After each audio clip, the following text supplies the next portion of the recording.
So episode 2 of Tyler Perry's The Oval, everybody's standing around, waiting inside the Oval, waiting for Sam to say something. Everybody wanted to speak on Sam's behalf. Max tried to speak up for Sam. Even Priscilla chimed in. And they both tried to dismiss everything that Sam was saying because he's stressed out. But Eli didn't want to hear it.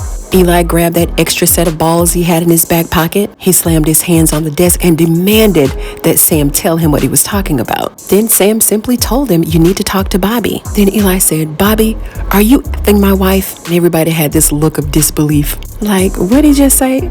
They can't believe that Eli had a little bass in his voice. I guess all that anxiety that he just had left the room when he found out that Bobby was clapping them cheeks. So then Simone chimed in. "I have been nothing but faithful to you." Ugh, all this crying is really getting on my nerves. She questioned Sam about why he would say such a thing. And here comes Priscilla. "Oh, he's just saying that because I'm dating Bobby." Well, she said they went out on a date. Same thing. She wanted to be clear that the only reason that Sam is going off and running his mouth is because he was upset about their date. She said that Sam is jealous of Bobby. Then Donald had to intervene and break everything up. He told everybody to go back to their posts. Sam ended up apologizing to Simone and to Eli before he went upstairs to give Donald a detailed report of what's going on. Then Max is standing outside the doors with Bobby, scolding him when Simone came out wearing her sexy red sundress.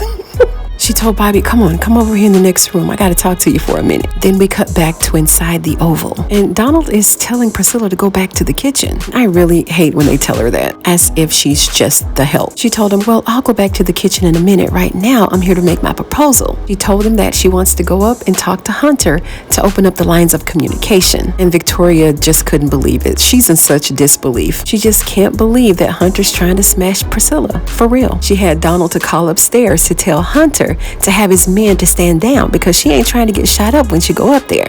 And now we're back to Simone and Bobby. And Simone thinks that Bobby told Sam what they did. But he said, "Relax, Sam is just fishing. He doesn't know anything." Then she goes, "Are you sleeping with Priscilla?" And then Bobby robotically said, "Ma'am, what I do on my own time is my personal business." Why they got Bobby talking like that? "I have some business that I have to take care of upstairs." And she said, "You got some business right here."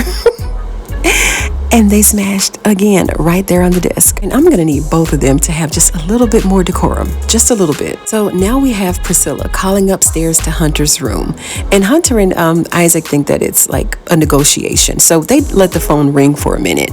They finally picked it up. And Priscilla said that she was on the way up. And he said, "All right, come on." And I'm so glad that she had him on speaker because this is tearing Victoria up. He told her to come alone. And Victoria is beside herself. She said, "Are you effing him?"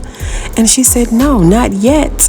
And they just went back and forth and back and forth. It was so funny. So as they're trying to leave for Priscilla to go upstairs, they ran into Sam in the hallway. And Sam was not having Priscilla go upstairs alone. He just wasn't having it. So here comes Donald intervening once again and told Alonzo and the other Secret Service agent to see Sam out.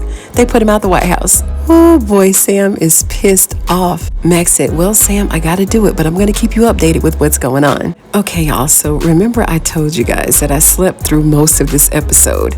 So Dale is at Nancy's house and they're sitting down, I guess after they finish eating, and Miss Nancy doesn't know what drinks are. She doesn't know, she knows that it's alcohol, but she doesn't know how to mix a drink or whatever. So she's asking Dale to show her how to mix the drink. So he poured them a drink and she started to drink like a lot. She was telling him that she didn't want to be lonely and that she needed her husband. She didn't want to feel like this, yada, yada, all the things. So they're sitting there and they're getting drunk. Well, she is for sure. Agent Kane and Alonzo are walking Sam to his car. And Sam is definitely feeling away. He turned around and pushed Agent Kane. He was like, "Do something, do something." No, he didn't say that for real. Then Richard came out. He wants to know what's going on. So Sam explained to him what was happening. He told Richard that he was going to leave, but he wanted him to stick around to make sure that Priscilla was going to be okay. So while Richard stayed there at the White House, he asked Sam to go by the house to check on Nancy because he had asked her for a divorce. So Priscilla finally made her way upstairs. Isaac is very curious as to what she wants. She walked over a little bit more towards the bedroom and saw Jason on the couch reading a book with his psycho ass. And Jason is acting all like he's normal and like he didn't do anything. So he asked how she was doing. She said, well, she was fine, and how he was doing. And he said he was lucky to be alive. And she said, like Jean. And Jason talking about, oh yeah, I heard about her, wishing her family all the best. What? Priscilla was like, boy, move out of my way. Where's your dad? And Jason was like, are y'all about to do the nasty? Then Priscilla turned around. I thought she was about to slap him. He was like, I really want to watch. I want to watch you clap your cheeks. Priscilla was like, boy, you'll be watching me from a jail cell.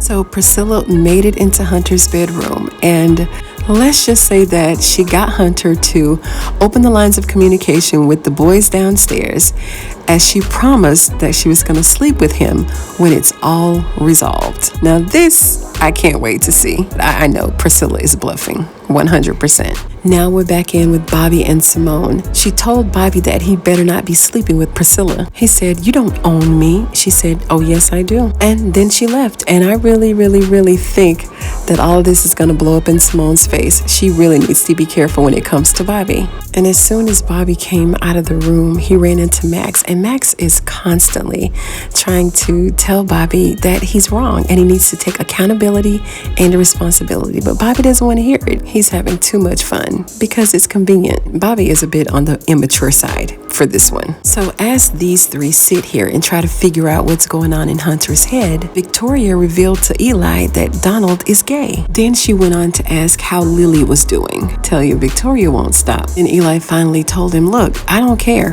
what two grown men choose to do in their private time. I don't care, as long as it's not interfering with your jobs. You know, do you. And then this brings us to our final scene. And if you haven't seen my video on this final scene, then I'll leave it linked below. So while Sam is there at Nancy's house to check on her, as he walked up near the door, he heard some mumbling going on. He entered the house, went upstairs, and boom, there's Nancy, spread eagle, her and Daddy Schling-A-Ling. End scene. And all in all, this was a really good episode. It had its serious moments and then it had its comical moments. And what we can actually take away from this episode is that the women in the Oval definitely use what they got to get what they want. And there you have it, good people, the recap of Tyler Perry's The Oval, Season 6, Episode number 2. If you like this video, please give it a thumbs up. You know I'd appreciate it. And if you're a fan of Tyler Perry's The Oval like I am, then go ahead and sub to this channel for more videos just like this one. Thank you so much for joining me tonight, you guys, on Ruthless TV, and I'm going to see you in the next one.